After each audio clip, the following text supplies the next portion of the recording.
everybody. So, some life stuff happened, and don't worry about the sound in the background. I got a printer going, so just to let you know. I wanted to add something because I got it in a text a couple minutes ago from Jenna that she doesn't care about people making fan fiction of her work.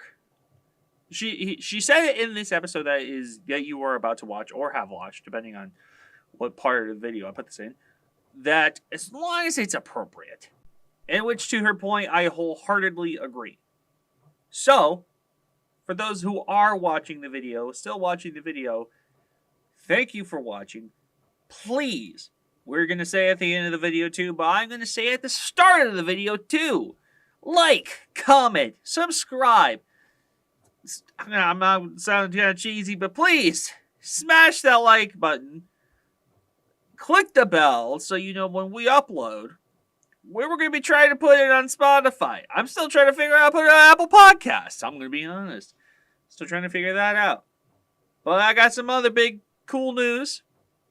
I'm going to be doing some production work behind the scenes outside of this one. So, for those of you who are watching, probably just family and a couple of randos, I kept telling this people about the show. Thank you for watching. And please, share. Share the crap out of this. Thank you.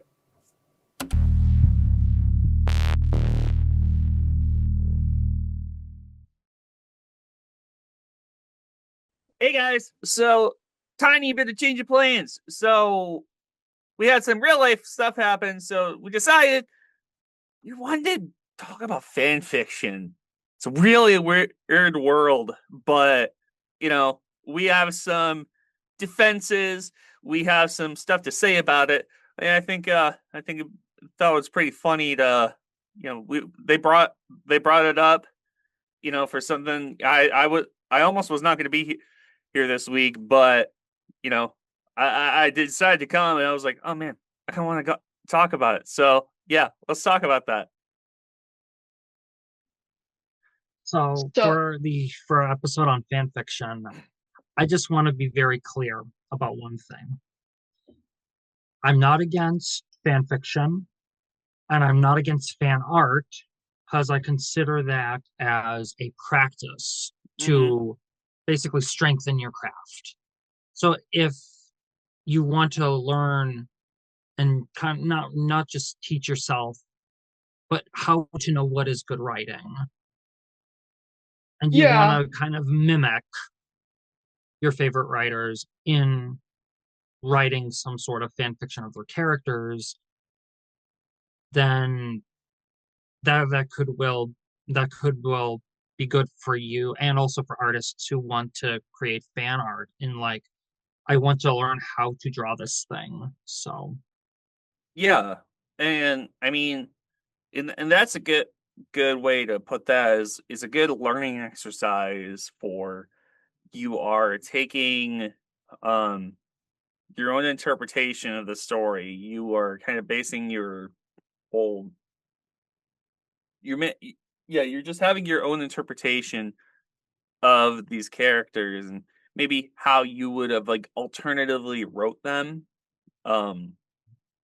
Obviously I said a little bit behind the scenes, but I'll mention it to the people watching at home. Apparently, this is always a really funny detail that they say. Apparently, 50 Shades is a Twilight fan fiction. Or at least it's rumored. It's rumored that it's a Twilight fan fiction. So we're not. We'll say that with parentheses around it. It's always a funny thing. So I'll let you guys get to that. I will, if I have any arguments or defenses, I will state mine. I guess something I could start off with is probably my own personal experience with writing fan fiction, and I've actually been writing fan fiction actually longer than you, John, since I think you mentioned in text group with us that you stopped writing fan fiction ever since high school, if you said so. Yeah, I only did it once and I never did it again. Yeah, I did continue to do that, but Mhm. not like around my college age, but it was around like 2023 when I actually officially stopped doing it. And it was just for the simple reason that I just got tired of being around franchises like with Pokemon, Digimon, Godzilla, and Super Sentai, etc. It's these franchises that don't and will never budge on their formula or their status quo or anything, because like they're not experimenting with how they could um, venture out into different territories and maybe even expand to different audiences or whatever. Because at the end of the day, they're all run by companies looking at maximum profitability. And this isn't to say that I don't check out franchises ever. It's like I still check in every once in a while just to make sure they're still alive or whatever. but Yeah, like Super I, Sentai. Ugh. yeah, but I don't engage with them the same way that I used to when I was a lot younger. I just wanted to expand out, do my own thing, and not be so constrained about with all these parameters, being stuck within parameters within these franchises. Yeah. I wanted to mention, um, yeah, I had the thought, into the defense, or maybe wouldn't be the defense in an argument with fan fiction. I always feel like kind of breaking away from the established canon always has kind of like bugged me like that little bit. But then I always have like that tiny bit of a, oh, what if this happened? A headcanon is still like a fan fiction. It's Yeah. just your whole different interpretation of a character. So like that the argument, I feel like on one hand it's good to have like your own interpretation of a character, but then there are some people that are a lot more stringent, a lot a, Strict. a lot more strict on how like they feel about the established canon, I guess. Yeah, and the times where franchises actually do try to branch out, sometimes it doesn't always work out. So it's like it's a very hit or miss Yeah, sort of it's like area. taking a long-standing canon or whatever, or like long-standing part of a story, and then like flipping it on its head. Yeah, of course it's gonna, like, especially if it's like a 40-year-old franchise or whatever. You know, you know, for to be a little bit more recent, pulling a Superman with the new He-Man movie. Some people are gonna have a little bit of issue with that. That's a whole another conversation for another day. But that pertains with the fact of like changing the story to be wholly original might alienate older audiences or audiences who are more used to the original established canon, I guess. So Yeah. And also in another defense for fan fiction, it's like making fan fiction for the fun of it, like that's fine. Like I couldn't care less. It's like some people literally just do it for the heck of it.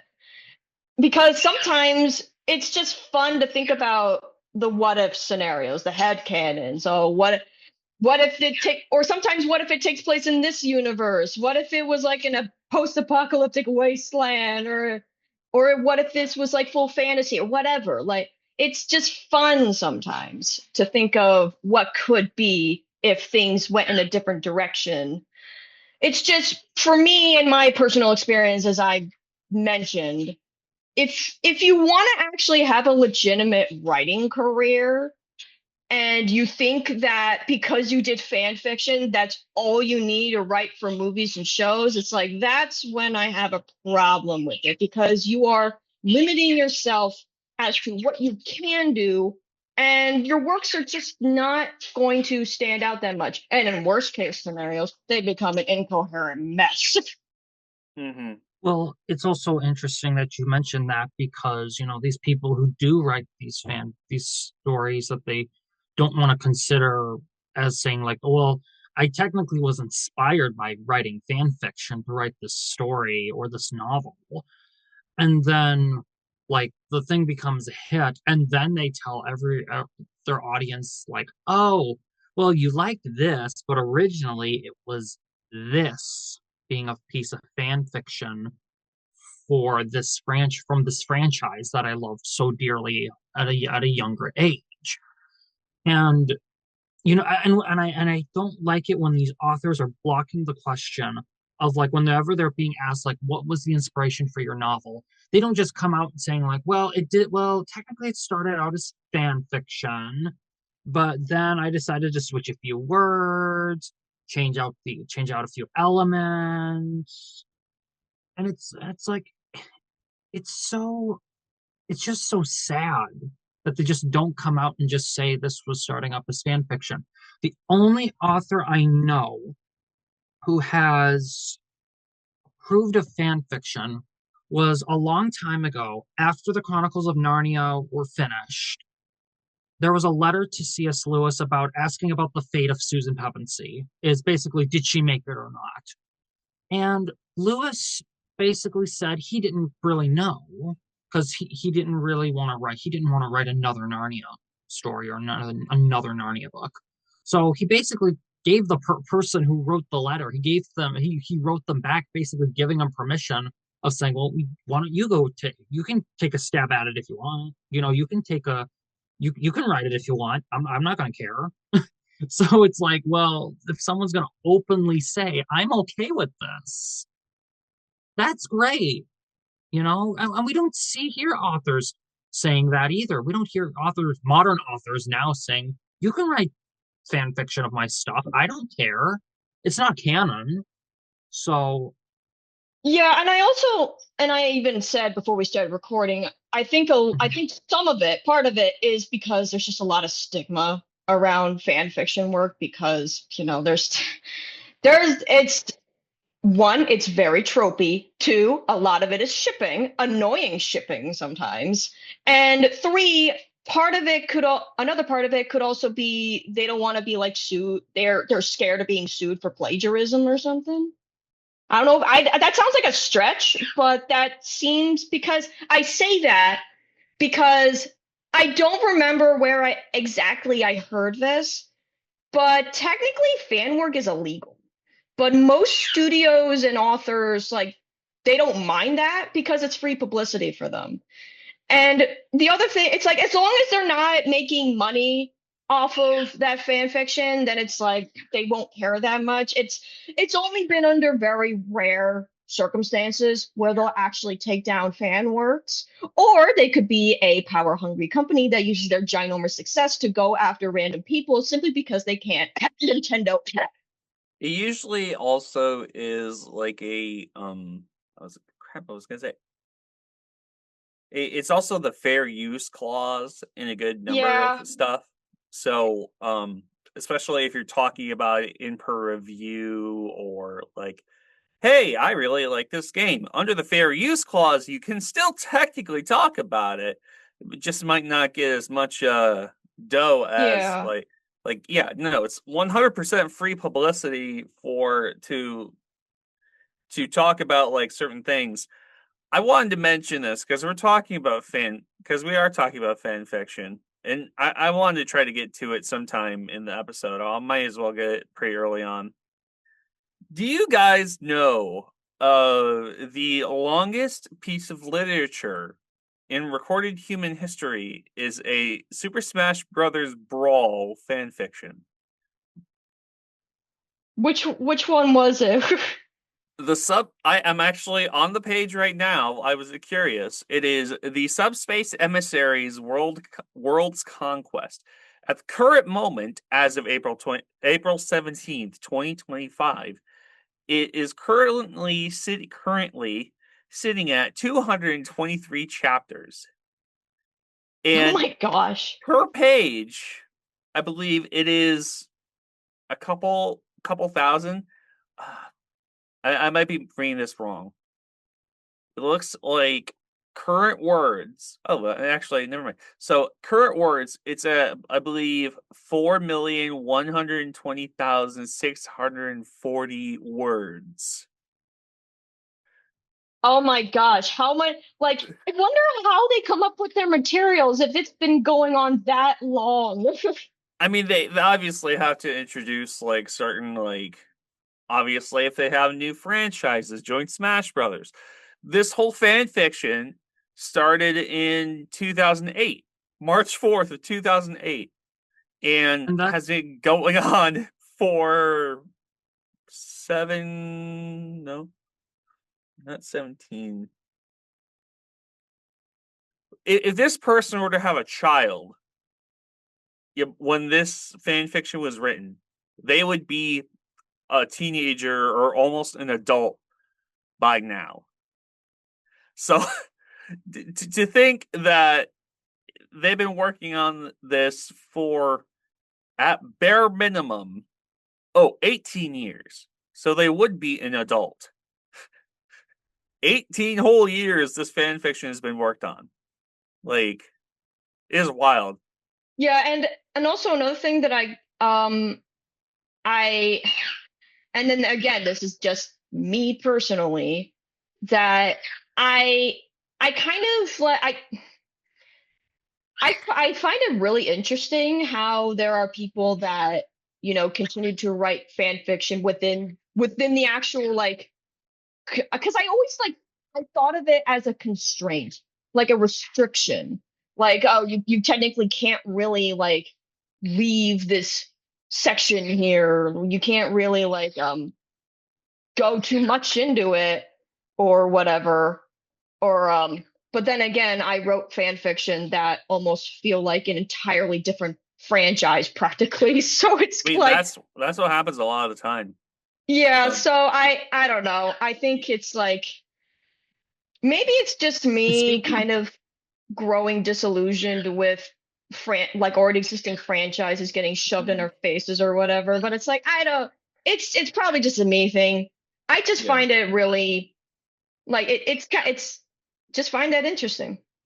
I I would make an argument that sometimes the fan fiction ends up being more, I wouldn't say popular, but more critically acclaimed, or I would say, dare to say, better than the source material story, because the person writing the story is using the characters and they're not so constrained as to stay into the established canon. So like they might change like certain little aspects to like elevate their way to interpret the story rather than just like staying like concrete onto that like thing. But I get what you mean, is that like, if you're gonna like tell your own story, you want to use, it'd be preferred if you use your own characters rather than just using, you know it, to use the Star Wars term, glup shittos. you know Instead of using all your random glup shittos, make up your own glup shitto. And Yeah. like, sorry for those who are listening that don't like it when I swear, but like it's a term. Look it up. So But I was and also there are times where when you mentioned that sometimes the fan fiction ends up being like more popular, I it also happens when the main, like, franchise itself just does, it's just absolutely terrible, and they take a nosedive in quality or whatever, and then the fans just go, you know what, let's just make it better. Or let's just fix another the thing. mistakes that they made. Another thing is that, like, when it comes to in the way of fan fiction, I don't know if this is in the plagiarism, if it's in the plagiarism category, but I don't know if you guys remember the book series called Aragon by Christopher Paolini. And Yeah. the problem I have, I know that the Aragon movie is pretty terrible, and when I was younger, I watched the Aragon movie before watching any of the Star Wars movies. When I watched episode 4, let me tell you, I was watching episode 4 and I felt like, why in the world do I feel like I already know the story? This literally feels like I've seen this before. And then the day came where I remembered, I was like, oh my gosh, that's why the story felt so familiar, was because Aragon, if you were to put the side to side, the story beats of both Star Wars and Aragon, almost every beat for beat, other than switching a few words, switching a few names, it's almost like the frickin' same story. And here's the thing. If Paulini, I would give points to Paulini if he did not know what Star Wars was. If he had no clue what Star Wars was, I would have given him points. But then there's an actual YouTube video of him at, like, he was doing some interview thing at a book conference or something in Washington, D.C. or something like that. And he literally mentions playing a Star Wars lightsaber computer game. And I'm like, okay, dude, how have you not gotten sued for this?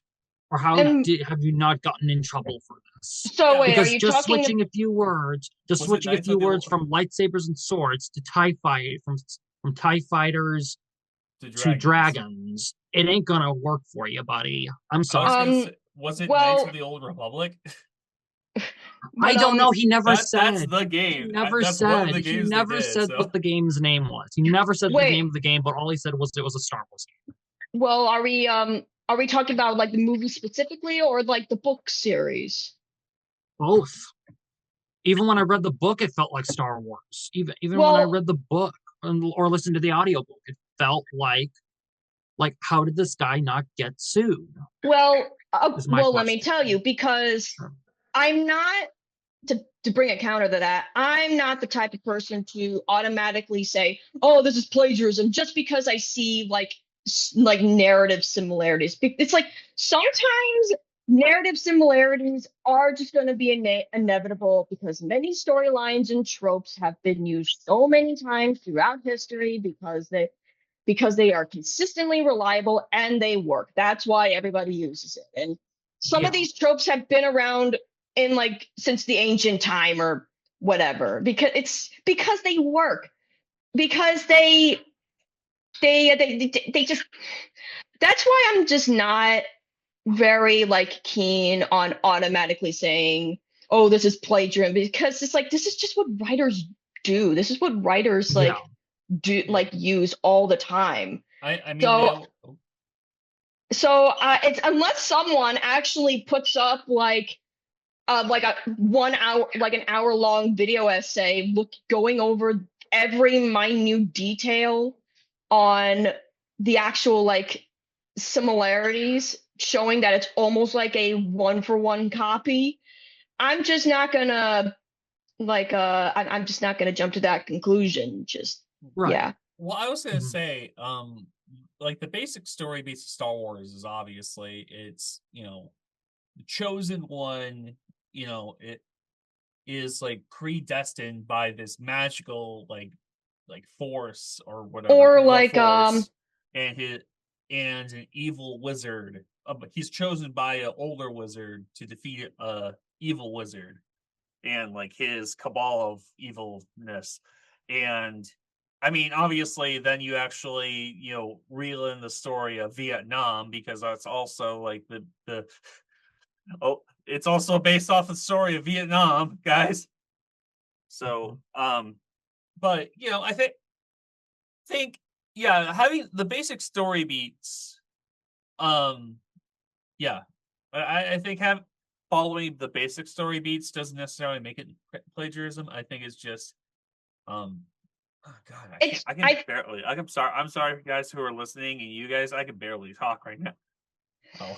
I think it's only really becomes an issue when it becomes when they use hyper specific examples from a Mhm. story into their works, that's when I'm kind of like, hey, wait a minute, why didn't you like try to make this your own thing? It's like, yeah, these established tropes have been around for like centuries, but it's like, do something that helps it stand out. And that's another thing. A lot of these writers really need to figure, how can I make my work stand out instead of just almost being a carbon copy slash fanfic of something I've already known for years.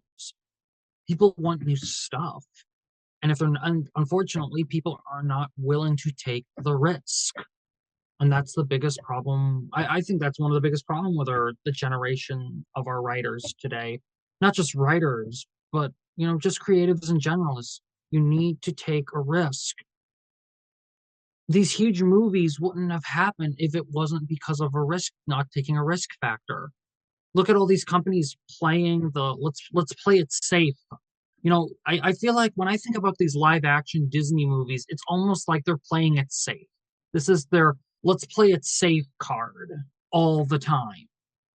Or literally when like DreamWorks did it, it's like it was technically them playing the safe card. Yeah. Like, and gosh, I had a thought there.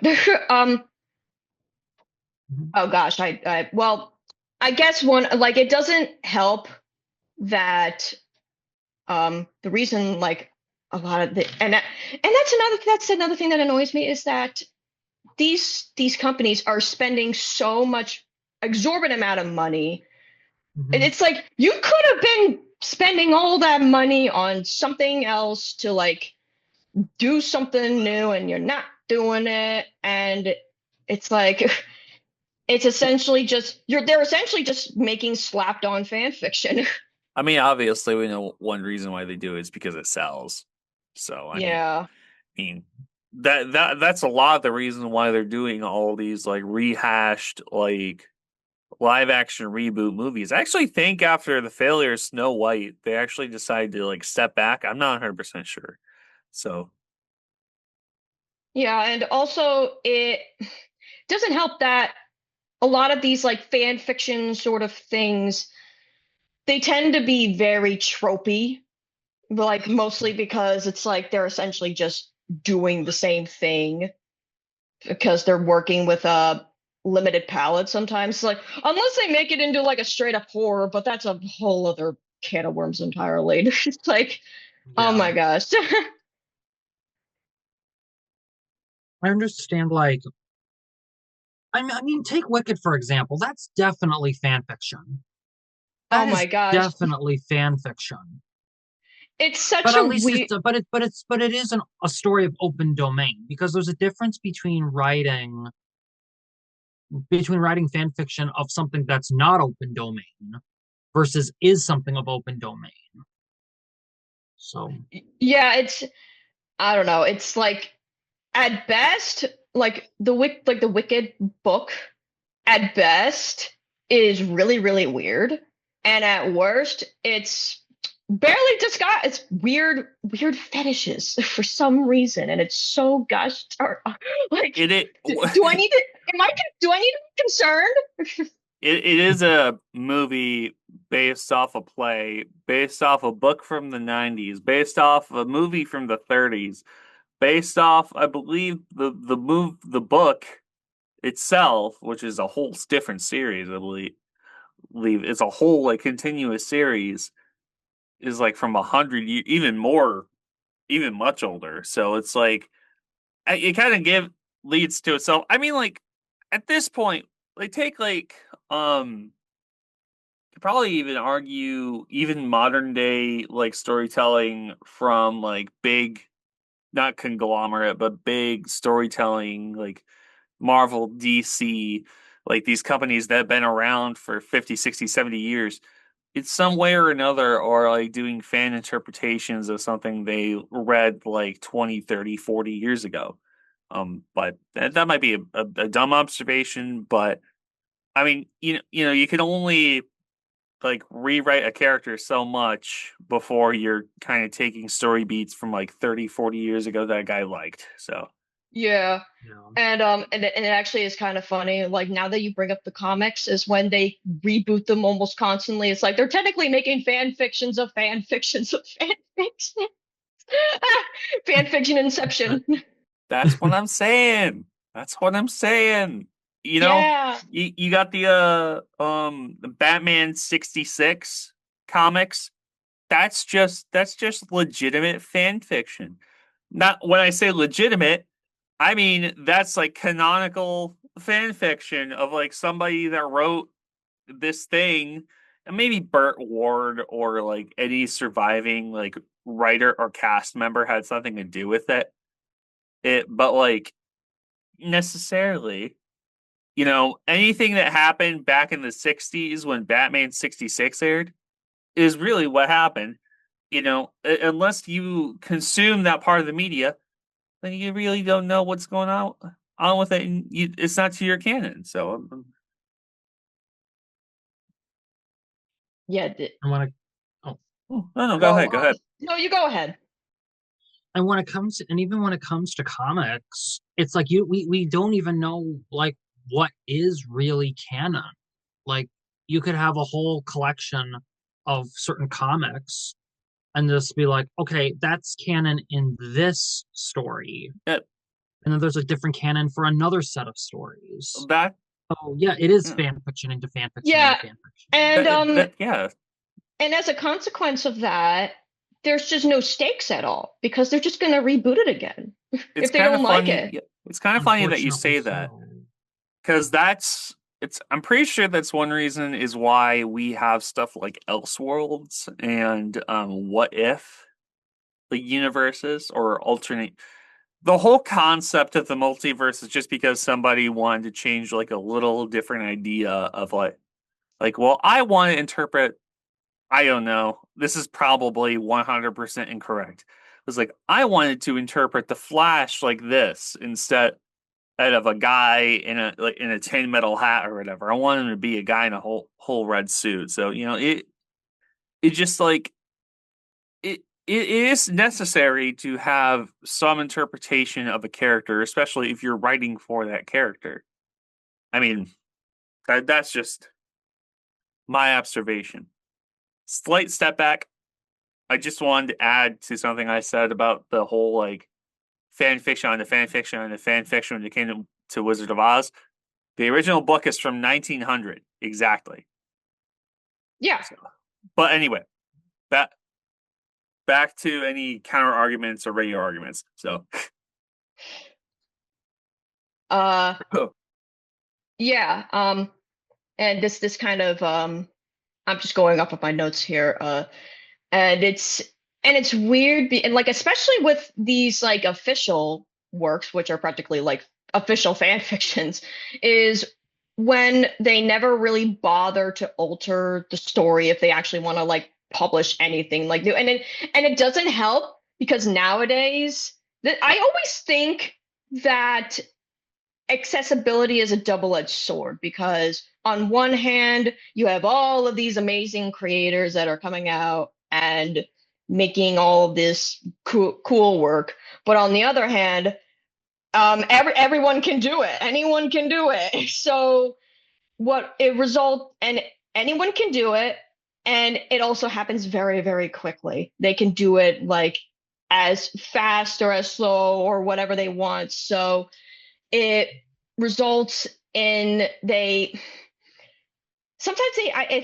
I don't want to say that they don't try, because I imagine some of it is just kids wanting to like, publish their work, see what happens. But it's like, oh my gosh, do they like, it becomes jarring when it is very obvious when they haven't grown past their fan fiction writing style. It's like, I don't know how to describe it, but it's like when you've been around it for a long time, for a long while, you just say it, and it's so annoying. It's like, really? I guess It's to almost be as like if they don't want to grow. Yeah, I guess to be kind of that little bit of an outsider type of perspective, what would you guys constitute as fan fiction style writing? I guess for me, because a lot of the stuff, yes, I make my head canons, but like, what for those at home, what would you say? What would you kind of elaborate to it? Well, first off, an overabundance of shipping. That's a very obvious sign. And also, secondly, like I said, a lot of them tend to be very tropey. They play into the tropes rather than doing something new with the tropes. Like an obvious example I can think of is, oh, what if we place all these characters in like a horror setting or whatever, and they have to do they gotta like and one of the main characters turned evil, and they can't escape from. It's like, yeah, they just play it as it is, and it's kind of like, don't you guys just get tired of doing the same thing over and over again? And I don't know how, like, because I bring up the horror example because technically, if you really like, I guess fan fiction is a very broad term, but I guess like it's in my experience personally, a lot of my fan fictions just tend to be like almost separate universes entirely. One of them, like one of my, it's a Pokemon fan fiction. It's just this one character going to the different regions, and different iterations of characters, already existing characters, show up. And I guess that's the best way to like describe a fan, like the bare necessity of a fan fiction. I don't know. It's kind of weird. Yeah, Yeah. I definitely agree. No, I don't go know, ahead, Jen. I was just agreeing. I was just gonna like, sorry everybody, this is kind of a weird episode. It's because fan fiction is very broad. It's very broad. I mean, some of the most, like, I wouldn't be surprised if some of the most famous works ever started off as fan fiction, because Probably. because that's what creatives do. We bounce off of each other. We want to be like, no, I want to do this. I want to do this with the characters. I want to see what ifs happen. And that's why I'm like, whenever I publish my stories, when I publish my stories and all that kind of stuff, it's like fan fiction is just an organic thing that happens within fandoms. It's like, just let them do what they do. It's like, just let them I'll let them write fan fiction of my characters. It's like, it's not hurting me. And especially it's not canon. It's like, I don't care. Yeah, because it's like with some D&D characters, I've seen in a couple playthroughs I've, watched, and probably, even some of my own, I can tell what some of these characters are based off of. And in a way, that could even be fan fiction. Oh, what if my character is based off of the villain from freaking, like, he's a mix between the crocodile from Peter Pan and then the Dr. Facilier from Princess and the Frog. Like, what if it was like a mix of that or whatever? I'm just like being broad with that. Or actually, now that you bring it up, is Once Upon a Time fan fiction technically? I would say so. That's like fan fiction going too far. I very well think so. Because some of the stuff, and actually, here's another thing that you'll probably notice, that a lot of fan fiction tend to get really, really weird. Yeah. They do really weird things. Like, I remember seeing this clip where like Peter Pan is a bad dad to Rumpelstiltskin for some reason. Peter Pan is being a bad dad to Rumpelstiltskin, but also Rumpelstiltskin is the father of the main lady, because Snow White cheated on the prince with, and then something. I tried keeping up with that. It's a mess. It's sometimes it just gets like, and here's another thing for And here's another thing that you'll probably notice with, at least with some of the more like some fan fictions, it's like some of it just gets really convoluted and weird, like I said. Yeah, I mean, so I want to hear your opinion, John, like what you feel like fan fiction writing is, or you think it's pretty much what Jenna was kind of saying? I would pretty much say Jenna summed it up pretty good. So, and I was wondering if any of us have like a favorite fanfic we wrote, like just one story that we feel like I feel like I'm happy with this, and I'm glad I did it. I'm glad I did it, and you know, I'm just curious if you guys have a favorite. Well, Go sorry. ahead, go ahead. One of the fan fictions that I remember very well, and that's only because sometimes it just pops up in my head occasionally, just because it's such an interesting idea, was what if this is a Power Rangers fan fiction sort of thing, but it's a fan fiction that's based off of what if all of the monster of the week and the antagonist, like monster antagonist, what if they like didn't die, but they just went into like a almost, well, it didn't start off initially as like a purgatory place. It came off like they just died and then they just stayed in this random motel thing. I don't know. They were all living together, I guess. And they were the roommates. Yes.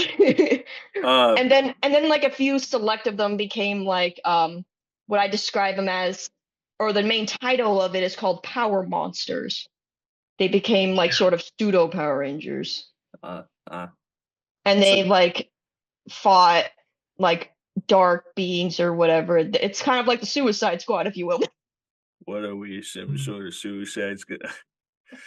Some sort of power monsters? Sorry. Yeah. I guess. Do you want to go, John? Because like, there's two things. The one question that kind of was brought to my head, and that then I'll say my thing first after you go, and then there was a question kind of brought to my head. So, Alrighty. So to summarize my favorite fanfic that I probably the only one I really ever wrote was basically, again, it is about Susan Pevensy's fate. Will she make it to Aslan's country or not?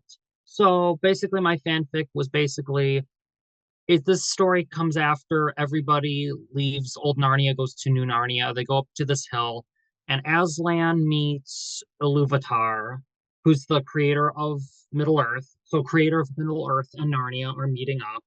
So all the old friends of Narnia and all the people that went to the West in Lord of the Rings all meet up together. Lucy and Frodo talk and they tell their stories. Frodo tells the story of the War of the Ring, and Lucy tells the stories of Narnia with the help with also the help of Polly and Jill from Narnia, and then Bilbo and other people in Middle Earth. So they're basically telling each other their stories. And so Lucy comes up with the idea of thinking, what do we have to do about getting our sister back? What do we do about having her believe in Narnia again? So Lucy and Frodo go see Aslan and Iluvatar, and then basically they're talking, and then they decide to send Legolas as a human to England to basically meet Susan. And so basically later in the story, Susan and Legolas get married. Headcanon, sorry guys. Susan and Legolas get married. They have kids, and then a few years down the road, they find the wardrobe from the professor's house, and so Legolas and Susan decide to buy the wardrobe, and Susan starts getting memories of Narnia. She gets getting these glimpses and memories of Narnia.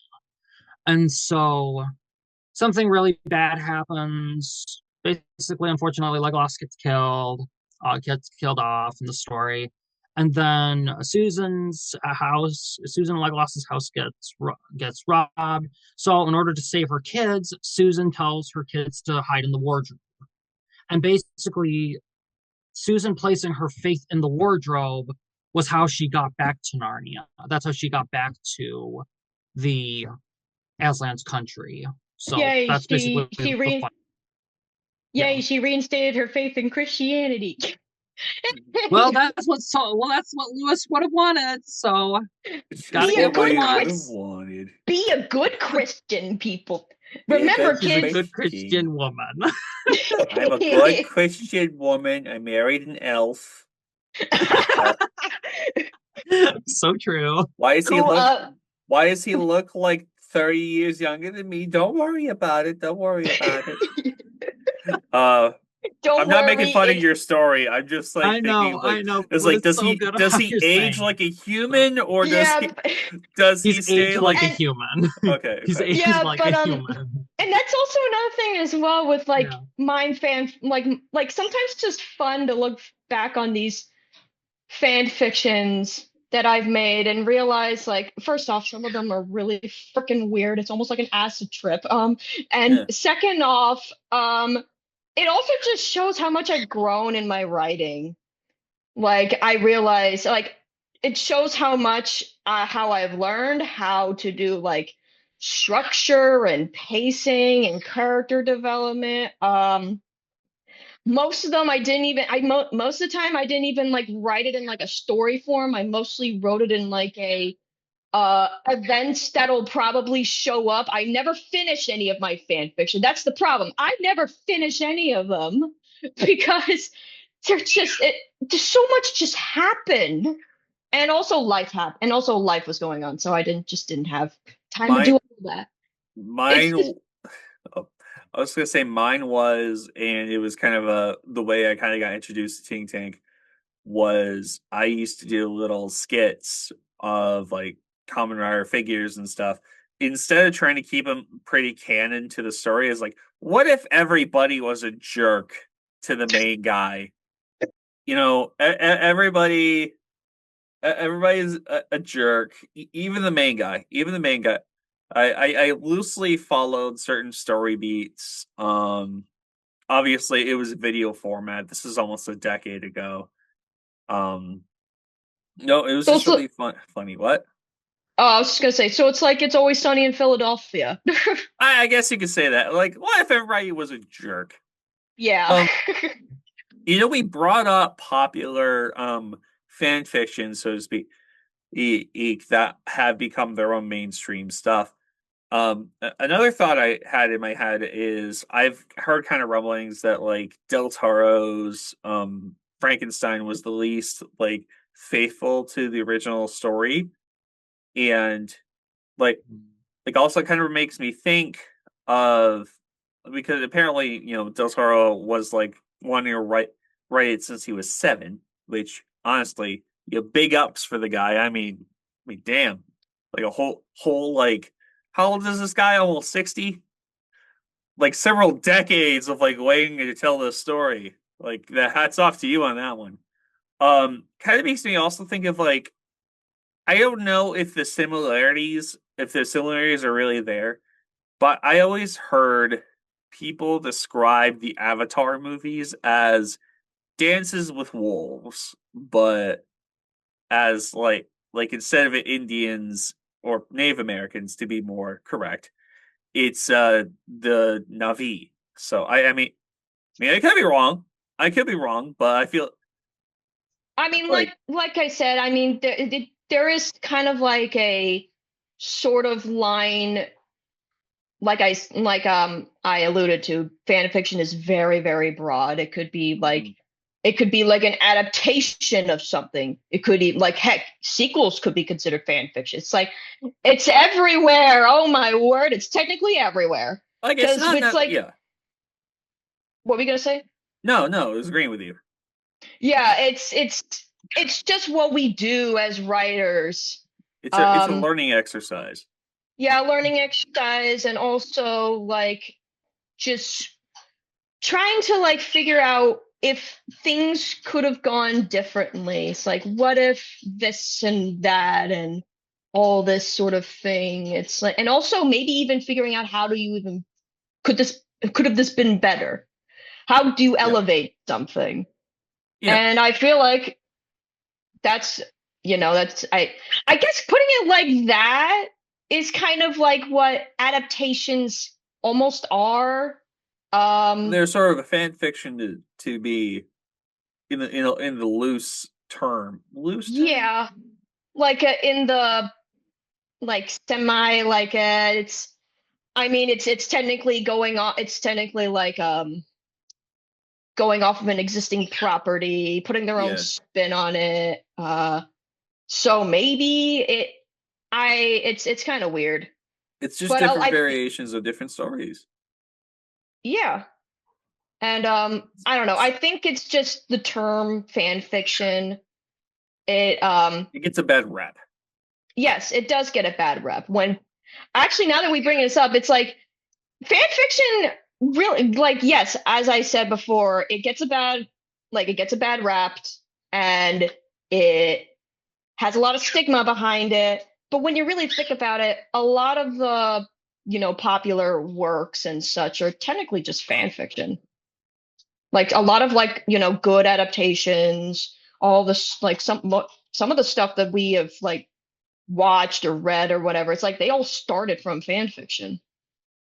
I mean, yeah, take a look at you could probably even say like no, never mind. I was gonna make a joke and say the sequel trilogy, you could even say probably started as fan fiction, but that was a whole like corporate thing probably, so probably not. It was a corporate fan fiction. How do you cash in on it? I will say, for those listening at home, we're not like what John said in the beginning. Fan fiction isn't necessarily bad. It's just, when there's the hallmarks of it, or there's lines to be crossed, and sometimes you can tell when a fan fiction is good and when a fan fiction is bad, or when fanfic like, and as like actually John said, to wrap this up, fan fiction really should only be used as like a good as a stepping stone, as a testing ground to see how do you write stuff, how does pacing work, how does character arcs work. Yeah, how do character arcs work? How do you world build? All of that sort of thing. And just using an already existing franchise as just a template to see how do you do this? How do they do this? How did they format their worlds? And how could I apply that when making my own stories? That sort of thing. Yeah, pretty much. Yep. And that's kind of what you meant by that, right, John? Yeah, pretty much. Yep, that pretty much sums it up on that end. So yeah. I also just kind of wanted you to, because you seemed like you wanted to say something a little bit more. I wanted to give you like a couple extra seconds. Pretty much you guys basically summed it up. As I said before, it's not a bad thing. It's just how you take it and how you push forward in your own work. Maybe the help of your fan fiction might help you to create something very well and not only very well written, but could be a great or next big thing. Yeah. As long as the corporate people don't get a hand on it. Right. Or as long as you have overview of it. As long as you have overview of it with like any of these people, be really like strict on like how the story is told. But all right, well, we are still M.I.Diverse. We still try to stay on topic, even though that's hard. And we thank you for watching. Thank you for watching our episodes. For those who are subscribing to the new subscribers, please, if you're watching this video, you watched it to the end, like, comment, and subscribe. We would really appreciate it. Like, comment, subscribe, and share. Share. We would really appreciate it. I mean, John, do you have any other send-off words that we should think of? Oh, well, don't always rely on your fan fiction. Thank you. Yeah. I mean, yeah. So, it's like this world is already oversaturated by existing franchise nostalgia. Please make something new. Do something new. Write your own stories. Yes, write your own stories, please. In the famous words of Yakko Pinky, good night, everybody. We will see you guys next week, and thank you for watching.